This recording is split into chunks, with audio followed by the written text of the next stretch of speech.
گھر کی اس بار مکمل میں تلاشی لوں گی، غم چھپا کر میرے ماں باپ کہاں رکھتے تھے۔ اپنے والد سے ہم کلام رہو، وہ بوڑھا جوان رہتا ہے۔ میری ایک عمر کی محنت سے جو مکان بنا، وہ میرے بچوں کو سادہ دکھائی دیتا ہے۔ میری انگلی پکڑ کے چلتے تھے، اب مجھے راستے دکھاتے ہیں۔ اب مجھے کس طرح سے جینا ہے، میرے بچے مجھے سکھاتے ہیں۔ موت سے اتنا ڈر نہیں لگتا جتنا ماں باپ کے بغیر جینے سے لگتا ہے۔ اللہ تعالی ہم سب کے والدین کو لمبی عمر عطا فرمائے، آمین۔ قیامت سے کم نہیں ہوتا وہ دن جس دن ماں باپ میں سے کوئی ایک نہیں ہوتا۔ اللہ پاک سب کے سروں پر والدین کا سایہ سلامت رکھے۔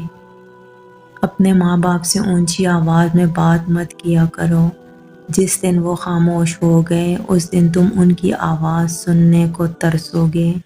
اللہ سب کی اولاد پر ان کے ماں باپ کا سایہ سلامت رکھے۔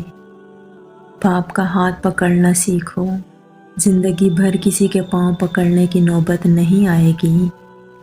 کبھی وقت ملے تو اپنے والدین کے چہروں کی طرف دیکھ لینا، آپ کو پتہ چلے گا کہ آپ کا مستقبل بناتے بناتے وہ خود کتنا ٹوٹ چکے ہیں۔ ماں تیری خوشبو کہیں نہ ملی، میں نے پھول سارے خرید کر دیکھے۔ یہ جو مائیں ہوتی ہیں نا، زندگی ہوتی ہیں، اور جب دور چلی جاتی ہیں نا تو بہت یاد آتی ہیں۔ میری ماں نے مجھے سب کچھ سکھایا، سوائے اس کے کہ اس کے بغیر کیسے جینا ہے۔ ماں موت سے نہیں ڈرتی، اسے مرتے وقت یہ ڈر ہوتا ہے کہ اس دنیا میں اس کے بچوں کو اس جتنا پیار کوئی نہیں کرے گا۔ ساری رات سوتے ہوئے میں نے جنت کی سیر کی، صبح جو آنکھ کھلی تو دیکھا سر ماں کے قدموں میں تھا۔ محبت کے اگر 100 حصے کیے جائیں تو 99 حصوں کی حقدار ماں ہے۔ یہ جو ماں کی محبت ہوتی ہے نا، یہ تمام محبتوں کی ماں ہوتی ہے۔ رلانا ہر کسی کو آتا ہے، ہنسانا بھی ہر کسی کو آتا ہے۔ رلا کے جو منا لے وہ بابا ہے، اور جو رلا کے خود بھی رو پڑے وہ ماں ہے۔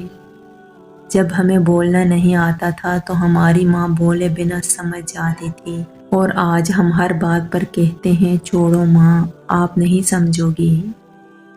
دنیا میں سب سے زیادہ دولت اس کے پاس ہے جس کی ماں زندہ ہے۔ شرط لگی تھی دنیا کو ایک لفظ میں لکھنے کی، لوگ کتابیں ڈھونڈتے رہے، میں نے ماں لکھ دیا۔ ایک مدت سے پکارا نہیں امی کہہ کر، ایک مدت سے ہوا یہ لفظ رخصت گھر سے۔ تیری خوشبو نہیں ملتی، تیرا لہجہ نہیں ملتا، ہمیں تو شہر میں کوئی تیرے جیسا نہیں ملتا۔ حضرت موسیٰ علیہ السلام اپنی ماں کی وفات کے بعد اللہ تعالیٰ سے ہم کلام ہونے جا رہے تھے کہ راستے میں ٹھوکر لگنے سے گرنے ہی لگے تھے کہ غیب سے آواز آئی، اے موسیٰ سنبھل کر چل، اب تیرے پیچھے دعا کرنے والی ماں نہیں ہے۔ اس دنیا میں ماں کے علاوہ کوئی بھی شخص آپ کا دکھ نہیں سمجھ سکتا۔ ماں کے دنیا سے جاتے ہی 2 نعمتیں چھین لی جاتی ہیں، گھر سے رونق ختم ہو جاتی ہے، کامیابی کے لیے دن رات دعا کرنے والا کوئی نہیں۔ خوبصورتی کی انتہا دیکھی جب مسکراتے ہوئے میں نے اپنی ماں دیکھی۔ بس ایک خدا نہیں ہوتی ورنہ ماں کیا نہیں ہوتی۔ ماں ایسا لفظ ہے جو دونوں ہونٹوں کے ملائے بغیر ادا نہیں کیا جا سکتا۔ اگر ویڈیو اچھی لگے تو ویڈیو کو لائک کریں اور چینل کو سبسکرائب کریں۔ جزاک اللہ۔